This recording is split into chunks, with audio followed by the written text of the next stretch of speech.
Bismillahirrahmanirrahim. Apa kabar anak-anak sekalian? Semoga kalian selalu sehat dan bahagia dimanapun kalian berada. Pertemuan keempat materi koordinat kartesius yang akan kita bahas adalah mengenai kedudukan garis terhadap garis sumbu. Di materi sebelum-sebelumnya kita baru membahas mengenai titik. Nah, sebelum kita membahas bagaimana kedudukan garis terhadap garis sumbu, mari kita pelajari terlebih dahulu mengenai syarat membentuk atau menggambar sebuah garis. Pertama, garis itu digambarkan dengan kedua ujungnya menggunakan tanda panah. Artinya dapat diperpanjang ke arah manapun. Nah, sekarang mari kita pahami perbedaan antara ruas garis, sinar, dan garis. Yang pertama ruas garis, ini sinar, yang ketiga garis. Coba kamu perhatikan, untuk ruas garis itu kedua ujungnya dibatasi oleh titik, artinya tidak dapat diperpanjang kemanapun. Jadi ruas garis ini dapat dikatakan sebagai jarak antar titik. Sementara untuk sinar, nah sinar itu dimulai dari titik, kemudian ujungnya tanda panah, artinya yang ini bisa diperpanjang ke sebelah kanan terus. Nah, ini seperti sinar pada lampu senter ya. Jadi dia hanya bisa menerangi bagian depan saja, sementara bagian belakangnya tidak. Nah, kemudian untuk garis, itu kedua ujungnya ada tanda panah, artinya dapat diperpanjang kemanapun. Nah, bisa diperpanjang ke kiri atau ke kanan. Selanjutnya, nama garis itu diwakili oleh sebuah huruf alfabet kecil. A, B, C, D, E, dan seterusnya. Nah, tadi ini kan garis. Nah, ini nama garisnya misal garis K. Nah, kalau ruas garis itu ditandai dengan titik kan. Nah, titiknya itu memakai huruf kapital. Selanjutnya, melalui sebuah titik dapat digambar banyak garis yang melalui titik tersebut. Coba perhatikan, misal ibu punya titik P. Nah, kemungkinan garisnya mungkin seperti ini ya. Mungkin ada garis A, atau mungkin juga ada seperti ini. Garis B, ada lagi kemungkinan yang lain. Mungkin saja garisnya seperti ini ya. Garis C, atau mungkin juga seperti ini, garis D. Ada kemungkinan lainnya? Tentu ada banyak ya, bisa digambar ke sini, ke sini. Yang penting garis tersebut melalui titik P. Nah, selanjutnya, melalui dua titik dapat digambar sebuah garis yang melalui kedua titik tersebut. Oh, ternyata kalau titiknya dua, garisnya cuma satu yang bisa kita gambar, yang melalui kedua titik ini tentunya. Bagaimana gambar garisnya?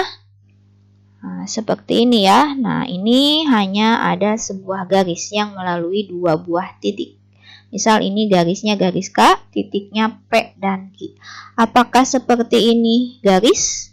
Tentu bukan ya, karena yang dimaksud garis itu di sini garis lurus.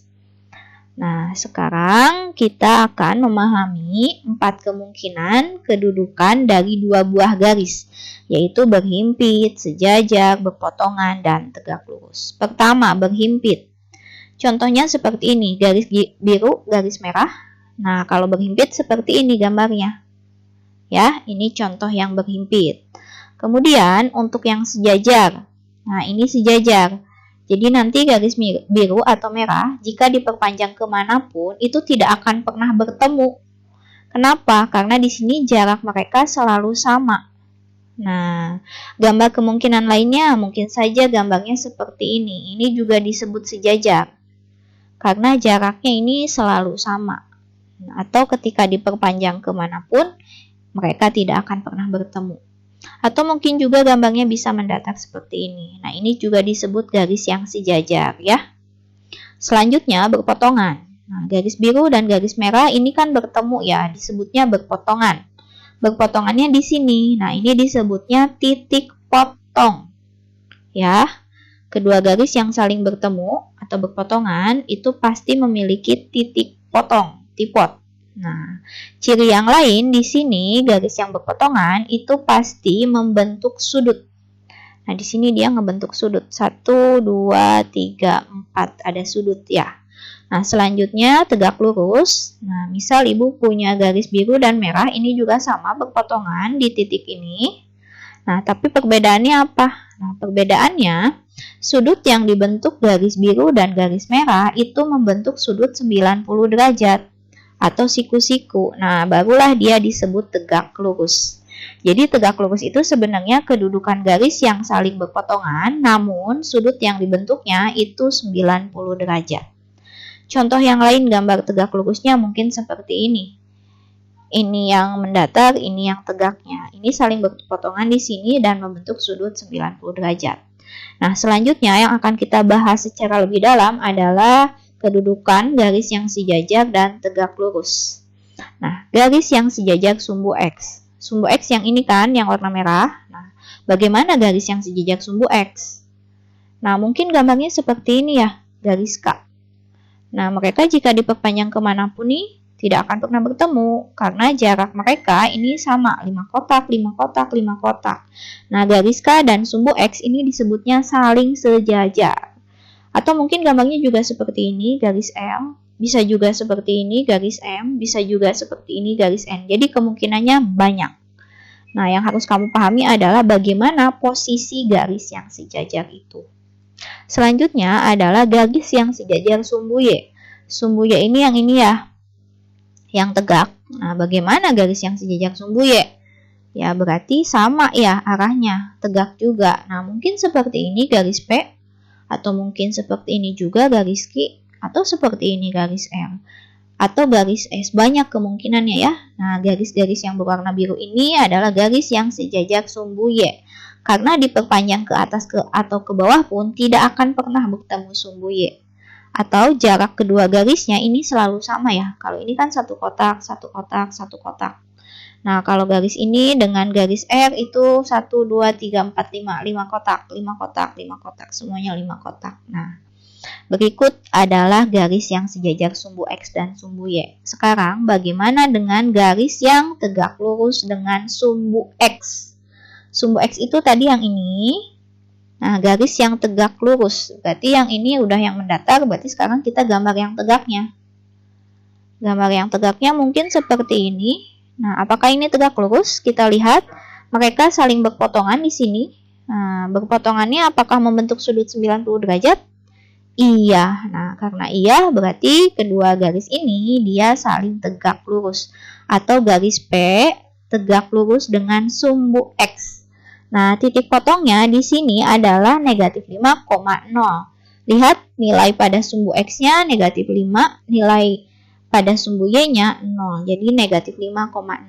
Atau mungkin juga seperti ini, garis Q. Ini juga tegak lurus, berpotongan di 1,0. Atau mungkin juga seperti ini, garis R. Saling berpotongan juga di sini, 4,0. Atau mungkin juga seperti ini, garis S. Berpotongan juga dengan sumbu X, berpotongannya di 10,0. Semua garis biru ini saling berpotongan dengan sumbu X atau garis biru saling tegak lurus dengan sumbu X ya, karena membentuk sudut 90 derajat. Selanjutnya, garis yang tegak lurus dengan sumbu Y. Sumbu Y itu tadi yang ini. Nah, kita akan gambar garis yang tegak lurus dengan sumbu Y. Tegaknya sudah berarti yang mendatarnya. Nah, mungkin seperti ini garis K. Nah, ini saling tegak lurus dengan sumbu Y. Coba lihat cirinya di sini berpotongan dan membentuk sudut 90 derajat. Ya, berarti ini saling tegak lurus.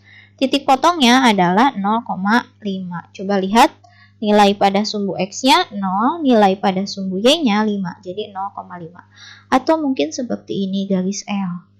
Berpotongan di 0,2. Atau mungkin juga seperti ini garis M.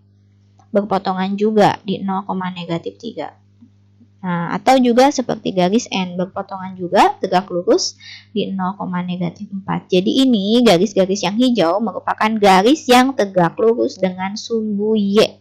Ciri tegak lurus ingat berpotongan dan membentuk sudut 90 derajat atau siku-siku.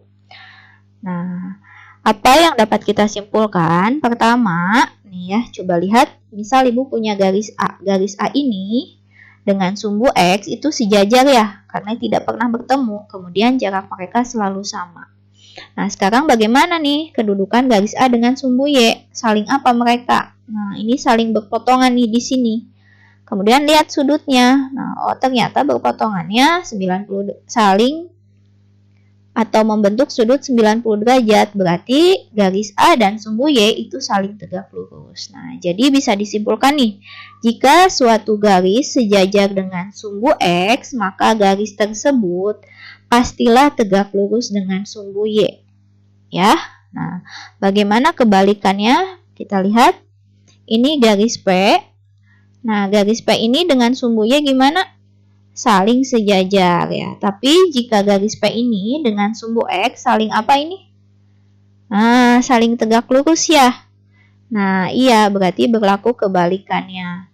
Jika suatu garis sejajar sumbu Y, maka garis tersebut pastilah tegak lurus dengan sumbu X.